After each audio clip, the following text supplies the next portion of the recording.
अल्हम्दुलिल्लाहि रब्बिल आलमीन वस्सलातु वस्सलामु अला सय्यिदिल मुरसलीन अम्मा बाद फ़अऊज़ु बिल्लाहि मिनश शैतानिर रजीम बिस्मिल्लाहिर रहमानिर रहीम।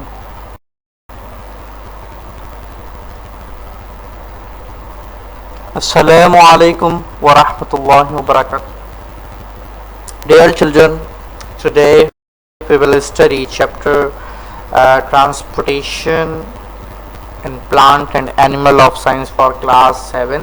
आज हम रिव्यू करेंगे इंशाल्लाह इसका और फिर टेस्ट की तरफ जाएंगे। I hope that you have the notebook, pencil, etc. If you don't have any of the things, please collect it quickly. Before this, we are going to recite a special work to increase our knowledge. तमाम बच्चे मेरे साथ सलातो सलाम और इल्म इजाफे की दुआ पढ़ें। अस्सलातु वस्सलामु अलैका या रसूल अल्लाह व अला आलिका व अस्हाबिका या हबीब अल्लाह। इल्म इजाफे की दुआ। रब्बी ज़िदनी इल्मा। सलातु वस्सलामु अलैका या नबी अल्लाह व अला आलिका व अस्हाबिका या नूर अल्लाह। बच्चों, आज जो हम रिव्यू कर रहे हैं पिछले लेक्चर्स का, वो सारे टॉपिक्स हमने इन एसएलओस की सूरत में यहाँ लिख दिए हैं। What is kidney, what is the main function of kidney, kidney failure, treatment of kidney failure, what is meant by transportation in animal, what is circulatory system in human body, components of circulatory system in human body। Kidney क्या है बच्चों?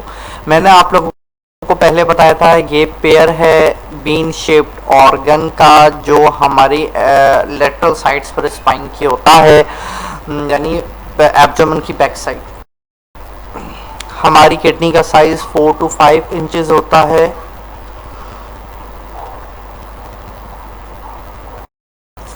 और ये हमारी body में blood को filter करती है। ये काम होता है इसका, रिमूव करता है वेस्ट, कंट्रोल करता है हमारे बॉडी फ्लूइड्स बैलेंस को, और हमारे जो बॉडी में इलेक्ट्रोलाइट्स होते हैं उनको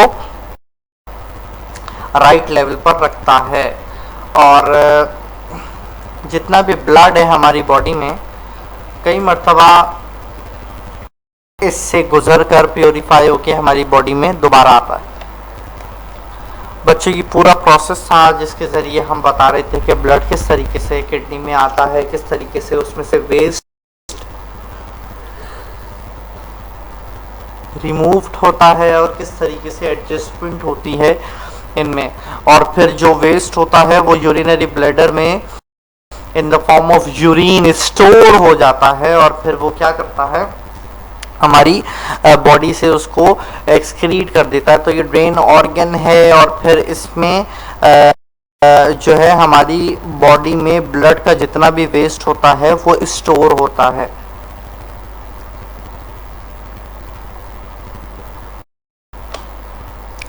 किडनी स्टोन के बारे में हमने बात करी थी कि किडनी स्टोन जो है वो हमारी किडनीज में हो जाता है, जिसकी वजह से सीवियर पेन होता है। उसका पूरा मेडिकल प्रोसीजर होता है जिससे किडनी स्टोन जो है वो रिमूव किया जाता है। मैंने आपको बताया था कि किडनी स्टोन जो है वो पानी कम पीने की वजह से हो जाता है, और जिस तरह टमाटर हैं और चावल हैं और इस तरह की चीज़ें ज़्यादा इस्तेमाल करने से और इन्फेक्शन हो जाता है ज़्यादा कोल्ड ड्रिंक वगैरह पीने से, वो ऐसी चीज़ें जो हमारी किडनी पे इफ़ेक्ट करती हैं।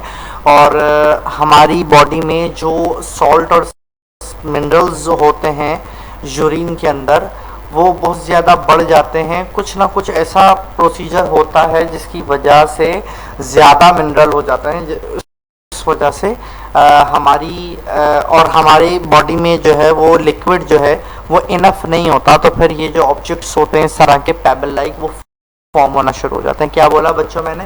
हमारी बॉडी में मिनरल्स बढ़ जाते हैं, और उसको ड्रेन करने के लिए वाटर इतना नहीं होता, इतना लिक्विड नहीं होता। तो फिर ये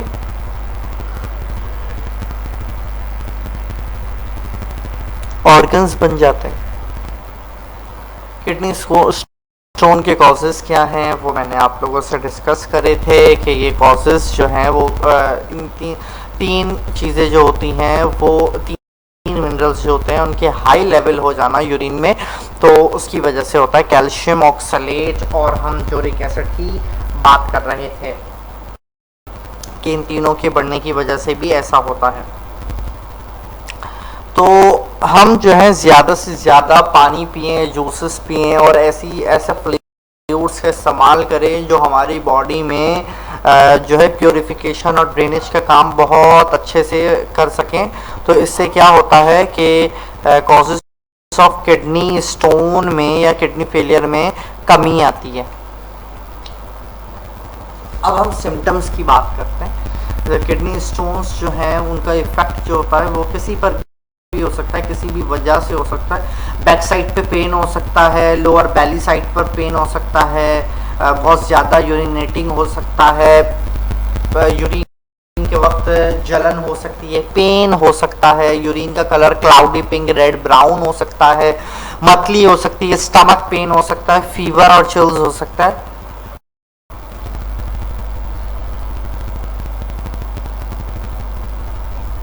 ज़रूरी नहीं है कि एक दो सिम्टम्स हो, सेवरल सिम्टम्स भी पॉसिबल हो सकते हैं।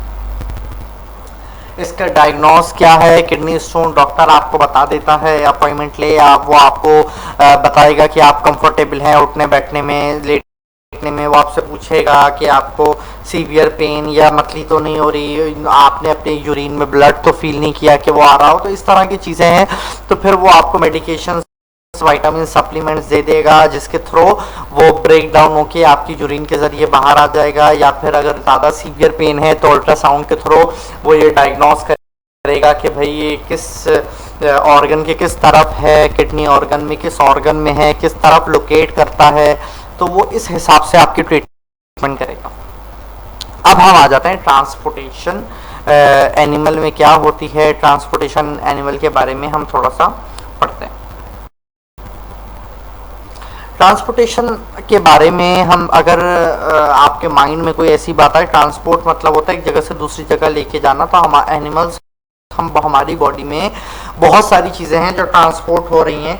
न्यूट्रिएंट्स हैं, मिनरल्स हैं, सॉल्ट है, ब्लड है, वाटर है, बहुत सारी चीज़ें ऐसी ट्रांसपोर्ट हो रही हैं। तो जितने भी ऑर्गेनिजम्स हैं उनको water, food, mineral, oxygen transport होना होता है डिफरेंट पार्ट्स में बॉडी के। इससे उनकी ग्रोथ होती है, सेल्स में रेस्पिरेशन होती है, जो भी वेस्ट प्रोडक्ट होते हैं वो ट्रांसपोर्ट होते हैं एक्सक्रीटरी ऑर्गन में, तो वो हमारी बॉडी से एलिमिनेट हो जाते हैं। जैसे अभी हमने किडनी की बात करी।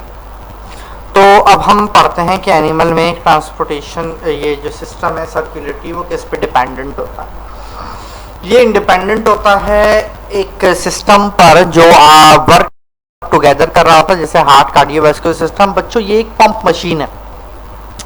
ये जो हार्ट है एक पंप मशीन है, इसके अंदर ब्लड भरता है, फिर ये पंप होता है तो पूरी बॉडी में चला जाता है। फिर लंग्स के जरिए इसको, जाहिर सी बात है, ऑक्सीजन प्रोवाइड होती है, तो हमारा जो ब्लड है वो ऑक्सीजनेटेड हो जाता है, जो आर्टरीज के जरिए निकलता है। और फिर ये जो सिस्टम है ये रिस्पॉन्सिबल होता है कि हमारी बॉडी में flow of blood, nutrients, oxygen और अदर गैसेस जो हैं और एज वेल एज हार्मोन्स जो है वो हर सेल तक पहुंचे। हमारी बॉडी में 5 to 6 क्वार्टर्स ब्लड एडल्ट्स में होता है, जो हमारी बॉडी में plasma, red blood cells, white blood cells और प्लेटलेट्स की फॉर्म में होता है।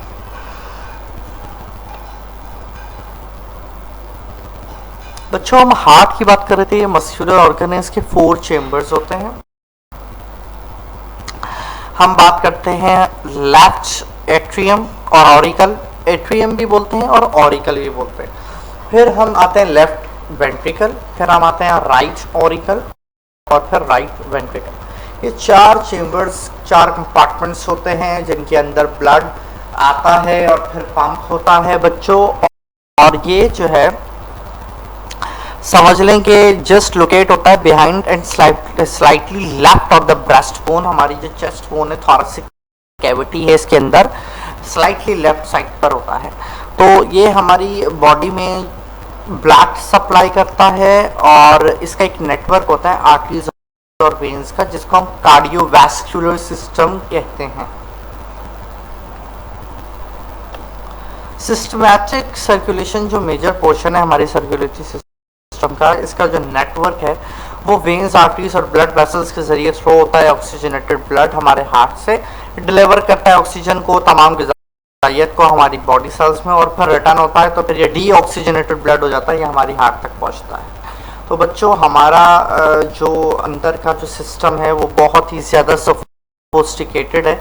तो आर्टरीज जो होती है वो ऑक्सीजनेटेड ब्लड कैरी करती है हार्ट से, और वेन्स जो होता है वो ऑक्सीजन पुअर यानी डीऑक्सीजनेटेड ब्लड वह हार्ट को वापसी रिटर्न करता है। फिर वो इस तरीके से लंग्स के थ्रू ऑक्सीजन जाती है हार्ट में, फिर वो ऑक्सीजनेटेड होता है, फिर वो आर्टरीज के जरिए थ्रू होता जो है पूरी बॉडी में जाता है, और फिर वापसी आता है वेन्स के जरिए, और फिर वो जो है डीऑक्सीजनेटेड से ऑक्सीजनेटेड होता है। इस तरीके से ये ट्रांसफर होता है। कार्डियोवैस्कुलर सिस्टम जो है वो बहुत क्लोज्ड है, और आप समझ लें ब्लड वेसल्स का एक ऐसा नेटवर्क है जो बहुत ही ज़्यादा सोफिस्टिकेटेड है। ऑक्सीजन न्यूट्रिएंट्स जो हैं वो डिफ्यूज़ हो जाते हैं ब्लड वेसल्स के लेयर में। इंटरस्टिशियल फ्लूइड्स जो है वो ऑक्सीजन कैरी करता है। न्यूट्रिएंट्स जो होते हैं टारगेट सेल्स जो होते हैं जहाँ पर ज़रूरत होती है वहाँ पर ट्रांसपोर्ट करता है, और कार्बन डाइऑक्साइड और वेस्ट जो होता है वो अपोजिट डायरेक्शन से वापसी आ जाते हैं। जो हमारा लिम्फेटिक सिस्टम होता है बच्चों, बेसिकली यही प्योरीफाई कर रहा होता है। आर्टरीज के बारे में अगर हम बात करते हैं, आर्टरीज जो है मैंने आपको बताया कि आर्टरीज का एक बहुत अहम पर्पस होता है बच्चों, और ये आर्टरी का काम होता है कि ये ऑक्सीजनेटेड ब्लड जो है वो हमारी बॉडी में हर ऑर्गन, हर सेल तक पहुंचाती हैं। तो ये एक सिस्टमैटिक सर्कुलेशन है जो हमारे हार्ट से लेफ्ट वेंट्रिकल के थ्रू एओर्टिक सेमी लियोनार वाल्व के जरिए निकलती है। बेटा, ये एओर्टा बिग आर्टरी होती है, जो ये फर्स्ट पार्ट है जिससे सिस्टमैटिक सर्कुलेशन स्टार्ट होती है, जिसको हम एओर्टा कहते हैं। और इस एओर्टा के जरिए हैवी ब्लड ऑक्सीजनेटेड बॉडी में जाना शुरू होता है by the help of arteries. तो बच्चों, आपको तो पता है कि हमारी बॉडी में ब्लड कितना होता है, ब्लड की कितनी ज़रूरत है। हीमोग्लोबिन होता है ब्लड में, प्लाज्मा है, वाइट ब्लड सेल्स हैं, रेड ब्लड सेल्स हैं, प्लेटलेट्स, थ्रोम्बोसाइट्स हैं। तो ये जो है सारा का सारा ब्लड जो है ये हमारी पूरी बॉडी में ट्रांसफ़र होता है, जैसे डायफ्राम तक आता है। बच्चों, डायफ्राम किसे कहते हैं? हमारी जो थोरेसिक कैविटी है चेस्ट की, और एब्डोमिनल कैविटी, दो हिस्सों में डिवाइड है। हमारी थोरेसिक कैविटी और एब्डोमिनल कैविटी को आपस में सेपरेट करने के लिए एक डूम शेप मसल शीट होती है हमारे थोरेसिक कैविटी के नीचे, उसको डायफ्राम कहते हैं। तो फिर ये एब्डोमिन में एंटर होता है ब्लड, फिर ब्रांचेस हैं एब्डोमिन की, पेल्विस की, पेरिनियम की, लोअर लिम्स, फिर एओर्टा इलास्टिक वॉल्स से बना होता है। तो ये मेंटेन करता है हमारे ब्लड प्रेशर को थ्रू आउट द बॉडी। तो एओर्टा रिसीव करता है almost 5 litre blood from the heart. फिर ये रिक्वायर्स करता है, ये रिस्पॉन्सिबल होता है पल्सेटिंग ब्लड प्रेशर के। और स्मॉल आर्टरीज जो होती हैं इसकी एओर्टा की, उसमें ये फिर ट्रांसफ़र होता है और इस तरीके से पूरी बॉडी में जाता है।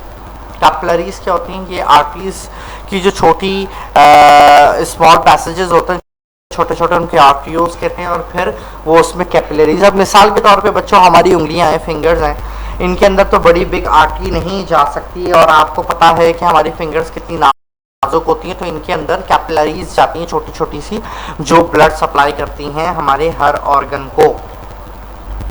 अब हम वेन्स की बात करते हैं। वेन्स क्या मर्ज होती हैं? वेन्स किससे? पेन्यूल से छोटी छोटी होती हैं, और फिर वो दोबारा मर्ज हो जाती हैं किससे? वेन से। तो वेनस सिस्टम जो है उसके टू मेजर वेन्स हैं, एक सुपीरियर अबव की तरफ वेना केवा, एक इंफीरियर वेना केवा नीचे की तरफ ब्लो। तो हार्ट में दो वेना केवा हैं, एक सुपीरियर है ऊपर की तरफ अबव, और इंफीरियर ब्लो वेना केवा। तो जो हमारे हार्ट के अंदर जो टिश्यूज हैं जो ड्रेनेज सिस्टम पर रिस्पॉन्सिबल है और डीऑक्सीजनेटेड ब्लड लेकर आते हैं, तो वो यही लेकर आते हैं, और फिर ये राइट एट्रियम से हार्ट में एंटर हो जाते हैं। पोर्टल वेन्स हैं, हेपेटिक पोर्टल वेन्स हैं, जो हमारे गैस्ट्रो इंटेस्टिनल ट्रैक्ट, अक्सर हम इसको GIT बोलते हैं शॉर्ट फॉर्म में।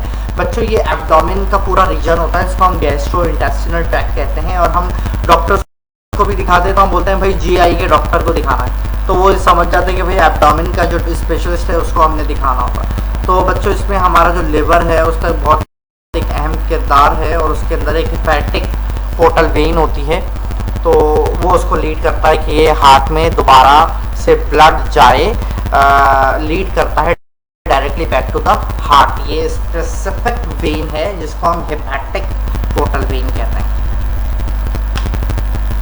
अब आ जाते हैं हम बच्चों होम असाइनमेंट पे। आप लोगों का ये टेस्ट जो मैंने आप लोगों के लिए प्रिपेयर किया है बहुत ही ज़्यादा आसान टेस्ट है, इसमें कोई फिक्र करने की बात नहीं है। मैं आपको इसको थोड़ा सा और एक्सप्लेन कर देता हूँ तो आप लोगों को और अच्छे से समझ आ जाएगा। What is function of kidney? बच्चों मैंने इसमें फंक्शन पूछा है किडनी का, आपने सिंपली बताना है कि फंक्शन क्या है किडनी का और किडनी क्या काम करती है। सिम्टम्स क्या होते हैं किडनी फेलियर के, कौन से ऐसे सिम्टम्स हैं जिससे हमें ये पता चलेगा कि भाई अल्लाह ना करे किडनी फेल हो गई है, या कोई ऐसे इश्यूज हैं कि किडनी फेलियर के सिम्टम्स क्या होते हैं। अच्छा, कंडक्टिंग वैस्कुलर टिश्यूज, बच्चों ये मैंने आपको पढ़ाया था जाइलम और फ्लोएम के बारे में। आपने इसको इलैबोरेट करना है कि इनमें कौन वाटर ट्रांसपोर्ट करता है, कौन फूड ट्रांसपोर्ट करता है, और आपने इनको अच्छे से डिफाइन करना है। अगर आप इसको वेसल्स ट्यूब टाइप अगर आप इसकी डायग्राम बनाना चाहें तो वो भी आप बना सकते हैं, कोई इशू नहीं है। और आप लोग जो है किडनी के बारे में जब बयान करें, फंक्शन ऑफ किडनी एक्सप्लेन करें, तो आप उसकी भी डायग्राम बना सकते हैं। तो किडनी की डायग्राम चाहें तो आप बना सकते हैं, बीन शेप आप स्ट्रक्चर बना सकते हैं और उसके नीचे आप फंक्शन लिखें, आपको थोड़ा और अच्छा लगेगा। और आपने किडनी फेलियर के सिम्टम्स उसी के नीचे हेडिंग डाल के बता देने हैं। उसके बाद आपने कंडक्टिंग वैस्कुलर टिश्यूज जो हैं उनके बारे में डिस्क्राइब करना है। फिर आपने शॉर्ट नोट के बारे में, बच्चों तो ह्यूमन हार्ट आप चाहें ड्रॉ कर सकते हैं। ह्यूमन हार्ट जो है उसके बारे में आप चारों जो चेम्बर्स हैं उसके 4 चेम्बर्स जो है वेंट्रिकल्स और ऑरिकल्स के राइट लेफ्ट, वो आप उसमें दिखाएं। आप एओर्टा शो करें, उसको रेड कलर दें। उसके बाद आप सुपीरियर इंफीरियर वेना कैवा आप शो करें, उसको हार्ट को प्रॉपर लेबल करें और कलर्ड बनाएं। तो ये आप लोगों को बहुत हेल्पफुल होगा और आपको अच्छे से लेबलिंग याद भी हो जाएगी। उसके बाद है आप इन टर्म्स को डिफाइन करें। बच्चों आर्टरी क्या होती है, वेन क्या होती हैं और कैपिलरीज क्या होती हैं। मैंने आप लोगों को एक्सप्लेन किया, बताया ये तीनों चीज़ें क्या होती हैं, हमने अभी लेक्चर में पढ़ा है। तो आप लोग इसको भी इलेबोरेट करेंगे, एक एक हेडिंग डाल के इनको एक एक दो लाइनों में आपने इसको भी एक्सप्लेन करना। So dear children, I hope that what I have ever taught in this lesson is clear to you all. Kindly please revise it at your home and do this task as well as. May Allah strengthen your memory. Ameen. Jazakallah khairan.